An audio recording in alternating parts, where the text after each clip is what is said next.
Hey YouTube, today I'm fixing this cabinet door that's been damaged by bleach spray. So I'll be using steel wool to get the stain off. My dogs took turn marking this door, so I tried to disinfect it and instead I damaged the finishing. So I think this works like microdermabrasion.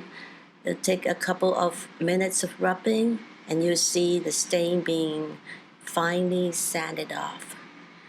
So my cabinet door is made from laminated wood with a matte finish. I'm not sure if this would work for the glossy kind of finishing. So after I got most of the stain off, I spray it with a wood polish and wipe it down.